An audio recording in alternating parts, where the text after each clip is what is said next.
అంతకుముందు రక్త చరిత్ర కానీ బెజవాడ తీసాడు వాటిని అన్ని చూపించిన అన్ని నిజాలంటారా? 60%, 30% ఎంత పర్సెంట్ ఉంటుంది నేపథ్యం అదే కదా. మీకు అవగాహన ఉంది కదా అప్పుడు బెజవాడ నేను అట్లా ఆయన తీసిన అదేంటి నవమి వీటిలో ముఖ్యమంత్రి తీసిన సినిమా కానీ లేకపోతే ఆ రెండు సినిమాలు చాలా దూరంగా ఉంటుంది. నేను చూడలేదు, 2 సినిమాలు చూడలేదు. సత్యాలయ్య గారు మీరే తీసుకొచ్చిన రక్త చరిత్ర 1, 2 కానీ వంగవేటి కానీ అసలు చూడలేదు ఈ రోజు. సరే సార్, ఇప్పుడు మరి యాత్ర ప్రభావం ఆ రోజు ఉండిందంటారా? డెఫినెట్ జగన్మోహన్ గారు ముఖ్యమంత్రి అవడానికి అది హెల్ప్ అయినంత ప్రభావం ఉంటే ఖచ్చితంగా హెల్ప్ అవుతుంది. రేపు మళ్ళీ ఆర్జీవీసీ వ్యూహం కూడా ఉపయోగపడుతుంది అంటారా జగన్మోహన్ రెడ్డి గారికి? అంటే ఒకటి, చంద్రబాబు నాయుడు గత 40 సంవత్సరాల రాజకీయ జీవితంలో ఆయన ఒక ప్రజల కోసం నిత్యం శ్రమించే ఒక జీవి అనే దిశగా ఆయన ఏం చేసినా కానీ ప్రజల కోసమే కూడా మేము ఆ భ్రమలో ఉండేవాళ్ళం. 2014 వరకు కూడా మీరు కూడా ఉండేవారు? నేను కూడా ఉంటాను. 2014 వరకు నేను టీడీపీ ఉంటాను. నేను ఎక్కడ ట్రాన్స్ఫర్ అయ్యానంటే సింధరాజశేఖర్ టీడీపీ ఓటరా? 2019 మా ఫాదర్ కాంగ్రెస్, నేను టీడీపీ ఆవిర్భావం 1983 నుంచి. నా ఫస్ట్ ఓటు నుంచి 2014 వరకు. ఎప్పుడండి మీ ఫస్ట్ ఓటు? 1983 ఫస్ట్ ఓటు తెలుగుదేశంకి. ఆ రోజు నుంచి 2014 వరకు కంటిన్యూస్ తెలుగుదేశం. 2 సార్లు పివి నరసింహారావు గారు ప్రధానమంత్రిగా ఉన్నప్పుడు పివి నరసింహారావు గారు చేశాను. విపి సింగ్ అంటే టీడీపీ కూటమి, అది జనతా అడ్డాలు దానికి పెట్ట జరిగింది. ఆ తర్వాత మొత్తం మధ్యలో ఒకసారి లోక్సభ చేశాను. సో 2014 కూడా నేను చంద్రబాబు నాయుడు బెటర్ అనుకున్నాను. 2014లో ఎప్పుడైతే చంద్రబాబు నాయుడు, నాకు మెయిన్ చంద్రబాబు నాయుడు మీద ఎక్కువ ఫోకస్ వచ్చిందంటే ఈయన ప్రజల ప్రయోజనాలని కాల రాస్తాడు, స్వప్రయోజనం కోసం ఎప్పుడు వచ్చిందంటే ప్రత్యేక హోదా వద్దు, ప్యాకేజీ చాలు అని అసెంబ్లీ తీర్మానం చేసినప్పుడు నాకు తీవ్రమైన ఆగ్రహం వచ్చింది. ఈ రోజు వరకు కూడా చంద్రబాబు నాయుడు మీద నాకు ఆగ్రహం ఉండడం మెయిన్ కారణం ఏంటంటే ఆంధ్రప్రదేశ్ ప్రయోజనాలని కాల రాసే ఒక బిల్లుని అసెంబ్లీలో ఎట్లా పెట్టారు. ఆంధ్రప్రదేశ్కి పరిశ్రమలు రావాలంటే ప్రత్యేక హోదా కీలకమని చెప్పిన తర్వాత, అది లేకపోతే పరిశ్రమలు రావన్న తర్వాత, పరిశ్రమలు లేకపోతే యువతకి ఉద్యోగ ఉపాధి వ్యాపార అవకాశాలు ఉండవని తెలిసిన తర్వాత, ఆంధ్రప్రదేశ్ రాష్ట్రానికి ఆదాయం అభివృద్ధి అని తెలిసి కూడా నువ్వు ప్రత్యేక ప్యాకేజీకి ఎట్లా ఒప్పుకున్నావు? ప్యాకేజీ ఇస్తే పరిశ్రమలు రావు, పరిశ్రమలు రాకపోతే యువతకి ఉపాధి ఉండదు, ఆదాయం అభివృద్ధి ఉండదు. నువ్వు ఎక్కడ చేసినావు? ఆంధ్రప్రదేశ్కి అంతకంటే ద్రోహం ఏమీ లేదని చెప్తున్నాను. ఆంధ్రప్రదేశ్ రాష్ట్ర విభజన కంటే కూడా 100 రెట్లు ద్రోహం అసెంబ్లీలో తీర్మానం చేయడం. నాకు ప్రత్యేక హోదా ప్యాకేజీ చాలని తీసుకుని తీర్మానం చేయడం రాష్ట్ర విభజన కంటే కూడా 100 రెట్లు ప్రజలను ద్రోహం చేయడం. దాన్ని నేను అసలు ఏమాత్రం ముగించాను. పవన్ కళ్యాణ్ మీద కూడా ఆగ్రహం రావడానికి మెయిన్ కారణం ఏంటి? నువ్వు ప్రత్యేక హోదా కోసం పోరాడతానని ప్రత్యేక హోదా ఎగ్గొట్టిన పార్టీతో పొత్తు పెట్టుకున్నావు. ప్రత్యేక హోదా తెస్తానని చెప్పేసి తెలియకపోయినటువంటి పార్టీ మీద మరి ఎందుకు? 3 పార్టీలు ఉన్నాయి. ఒకటేమో తెలుగుదేశం, ఒకటి వైసీపీ, ఒకటి జనసేన. ఈ 3 కదా మీ కీలక పాత్రలు. ఒక పార్టీ భారతీయ జనతా పార్టీ ఏమన్నది? నీకు ప్రత్యేక హోదా ఇవ్వను అన్నది. ఇవ్వను అంటే మనకు పరిశ్రమలు రావు, పరిశ్రమలు రాకపోతే యువతకి ఉపాధి అవకాశాలు లేవు, ఆదాయం లేదు, అభివృద్ధి లేవు. సో ఇవి మీకు ఇవ్వము అని చెప్తుంది భారతీయ జనతా పార్టీ.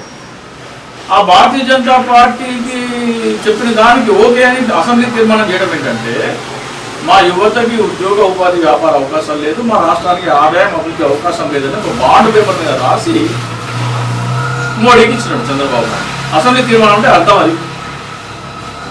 అసెంబ్లీ తీర్మానం అయిపోయిన తర్వాత నేను లడంగి అన్న వ్యక్తికి తీసుకెళ్ళి ప్రజలందరూ, ఆంధ్రప్రదేశ్ ప్రజలు బీజేపీ పట్ల ఎంత ఆగ్రహం చూపించినారంటే, అల్లూరి సీతారామరాజు సినిమా ఒక డైలాగ్ ఉంది. ఆయన కృష్ణ అల్లూరి సీతారామరాజు ఆయన ఏమంటారంటే, భారతదేశ ప్రజలందరూ కాండించి ఉమ్మేస్తే మీ ఆంగ్లేయులు దాంట్లో కొట్టుకుపోతారు బ్రిటిష్ వాళ్ళకి చెప్పి అంటారు. ఆంధ్రప్రదేశ్ ప్రజలు 2019లో బీజేపీ చేసింది అదే. బీజేపీ కొట్టుకుపోయింది, ప్రజలు కాండించి ఉమ్మేస్తే దాంట్లో కొట్టుకుపోయిన బీజేపీ. ప్రజల ఆగ్రహం ఉంది, దాంట్లో ఆవేశం ఉంది, ఆవేదన ఉంది, ఇవన్నీ పరిగణలోకి తీసుకోకుండా ఆ భారతీయ జనతా పార్టీని పన్నిటితో స్నానం చేయించి పట్టు వస్త్రాలు కట్టిపెట్టి మేళతాళాలతో రెడ్ కార్పెట్ వేసి కూర్చున్న దుర్మార్గుడు పవన్ కళ్యాణ్. దుర్మార్గుడు రాష్ట్రాన్ని సర్వనాశనం చేసిన పార్టీని ప్రజలు తిరస్కరిస్తే, ప్రజల మనోభావాలకి వ్యతిరేకంగా ప్రజల ఆగ్రహానికి ఇదేమి లెక్క చేయకుండా అదొక పొత్తు పెట్టుకోవడం అంటే, ప్రజలు ఇచ్చిన తీర్పుని నేను గౌరవించను. ఈ 2 పార్టీల మీద నేను ఆగ్రహం ఉండడం కారణం ఏంటంటే, మీరు ఆంధ్రప్రదేశ్కి ద్రోహం చేసిన భారతీయ జనతా పార్టీతో సంగీతారు. ఇక జగన్మోహన్ రెడ్డి గారు ఉన్నారు, ఆయన మెడల్ వచ్చి తెస్తానన్నారు, అడగట్లేదు. కానీ కలిసిన సందర్భంగా అడగట్లేదు కదా, తీసుకురాలేదు, ఇప్పుడు తీసుకురాలేదు. అడగట్లేదు అంటే కూడా తీసుకురాలేదు. అంతగానే ఆ రోజు అధికారాన్ని అనుభవిస్తా ఉన్నాడని చెప్పి చంద్రబాబు గారిని విమర్శించినటువంటి వ్యక్తి అధికారంలోకి వచ్చిన తర్వాత ఎలాగైనా మెడల్ నుంచి తీసుకొచ్చా అన్న వ్యక్తి వెంటనే గెలిచిన వెంటనే సంపూర్ణ మెజార్టీ ఉంది, నేను అడగగలను, అంతకు మించి ఏం చేయాలి అని చెప్పేసి అని ఇప్పుడు వీరు కూడా వారి పదవీ కాలం పూర్తి కాబోతాం. 5 సంవత్సరాలు ఏదైతే పదవీ కాలం ఉందో ఒక పార్టీకి సంబంధించి అయిపోతుంది. వీరు కూడా తీసుకురాలేదు. మరి వీళ్ళ మీద తీసుకురాలేకపోవటానికి వద్దు అనడానికి, వద్దు అన్న పార్టీని భుజాల మీద పోయడానికి చాలా తేడా, నా మధ్య తేడా గమనించాలి. తీసుకురాలేకపోయాడంటే వివశుడు, అశక్తుడు, శక్తివంతుడు కదా జగన్మోహన్ రెడ్డి గారు. భారతీయ జనతా పార్టీ అందరూ శక్తిహీనులే. జగన్మోహన్ రెడ్డి గారు ఎవరైనా సరే, ఆంధ్రప్రదేశ్ కూడా ఎవరైనా సరే శక్తిహీనులే. వివశుడు, వివశం ఏమంటారు, చదవాలి, ఉద్దేశం ఉందా లేదా. ఇక్కడ విషయం రెండు పార్టీలకి మధ్యలో ఉన్న ఏంటంటే చంద్రబాబు నాయుడు తన అధికారం కోసం, అమరావతి పోలవరంలో ఉన్న ఇంట్రెస్ట్ కోసము నాకు అవసరం లేదని రాసిచ్చేసాడు బాండ్ పేపర్ మీద. జగన్మోహన్ రెడ్డి గారు ఆ పని చేయలేదు. నంబర్ 1 తేలేదు, కానీ వద్దని రాసేయలేదు. పవన్ కళ్యాణ్ ఇవ్వాలన్న పార్టీని భుజాల మీద మోస్తున్నాడు, జగన్మోహన్ రెడ్డి అది కూడా చేయలేదు. అందుకు జగన్మోహన్ రెడ్డి గారు అంటే వారి పార్టీ అంటే ఇప్పుడు ఏమంటావు అంటే నువ్వు జగన్మోహన్ రెడ్డి గారు తేలేకపోయినాడు కాబట్టి వాళ్ళిద్దరూ ఎంతో జగన్మోహన్ రెడ్డి అదే సమానం అని చెప్తున్నారు. మీ లక్ష్యం ప్రత్యేక హోదా ఆంధ్రప్రదేశ్కి వస్తే ఉపాధి అవకాశాలు మెరుగుపడతాయి, ఆదాయ వనరులు పెరుగుతాయని చెప్పేసి నేను వాట్ ఎవరికి మేబీ రీజన్ వారు ఒక కారణం. జగన్మోహన్ రెడ్డి తేలేదు అంటే ఇప్పుడు ఒక ఆంధ్రప్రదేశ్ ప్రజలు ఉన్నారు, ఆంధ్రప్రదేశ్ ప్రజలుకి ప్రత్యేక హోదా కావాలని జగన్మోహన్ రెడ్డి వెళ్ళినప్పుడల్లా అడుగుతున్నాడు అనేది ఒక కథనం. గతంలో తెలుగుదేశం నాయకులు కూడా చెప్పుకొచ్చారు, మేము అడుగుతున్నాం రాసిస్తారు కదా, వీళ్ళు రాసలేదు. అట్లా ఆ డిఫరెన్స్ ఉందా లేదా, మాకు వద్దు అని రాసిచ్చినారు, మీరు రాసి ఇవ్వలేదు. అడుగుతుంటే ఈ తెలుగుదేశం కానీ పవన్ కళ్యాణ్ కానీ వెళ్ళి లోపలేం మాట్లాడడం మాకేం తెలుస్తాడు, లోపలేం మాట్లాడడం మాకేం తెలుసు అని అంటున్నారు. కాబట్టి విశాఖపట్నంలో నరేంద్ర మోడీ గారి సభలో జగన్మోహన్ రెడ్డి గారు ప్రజల సమక్షంలో, టీవీ కెమెరాల సమక్షంలో లక్షలాది మంది చూస్తుండగా అడగడం జరిగింది, మాకు ప్రత్యేక హోదా కావాలి. ఓకే, అప్పుడు ఆంధ్రప్రదేశ్లో కాకుండా ఇది తమిళనాడులో జరిగింది అనుకోండి, తెలంగాణలో జరిగింది అనుకోండి, విపక్షాల రియాక్షన్ ఎట్లా ఉంటుందని తెలుసా?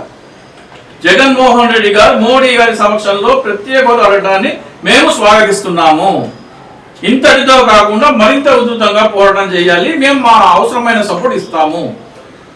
ఇది తమిళనాడులో జరిగిన, తెలంగాణలో జరిగిన జరుగుతుంది. ఈ దుర్మార్గులు, ఈ దౌర్భాగ్యులు ఒక్క స్టేట్మెంట్ ఇవ్వలేదండి. మీరు మోడీ గారిని అడిగినారు, మేము ఇది స్వాగతిస్తున్నాము, నోరు రాలేదండి వీళ్ళకి. పక్షవాతం వచ్చి నోర్లు పడిపోయిన వీళ్ళకి. డిఫరెన్స్ బిట్వీన్ 2 రాష్ట్ర ప్రయోజనాల కోసం ఇదే కనుక నీకు జగన్మోహన్ రెడ్డి ఉంటే ద్వేషం ఉండొచ్చు, కక్ష ఉండొచ్చు, కసి ఉండొచ్చు, ఏమని ఉండొచ్చు. కానీ ఆంధ్రప్రదేశ్ రాష్ట్ర ప్రజల కోసం ప్రత్యేక హోదా అడిగిన స్టేట్మెంట్ని, మోడీ గారి సమక్షంలో చేసిన స్టేట్మెంట్ని మేము మనసారా స్వాగతిస్తున్నాము. ఈ యొక్క స్టేట్మెంట్ చచ్చిపోతారా?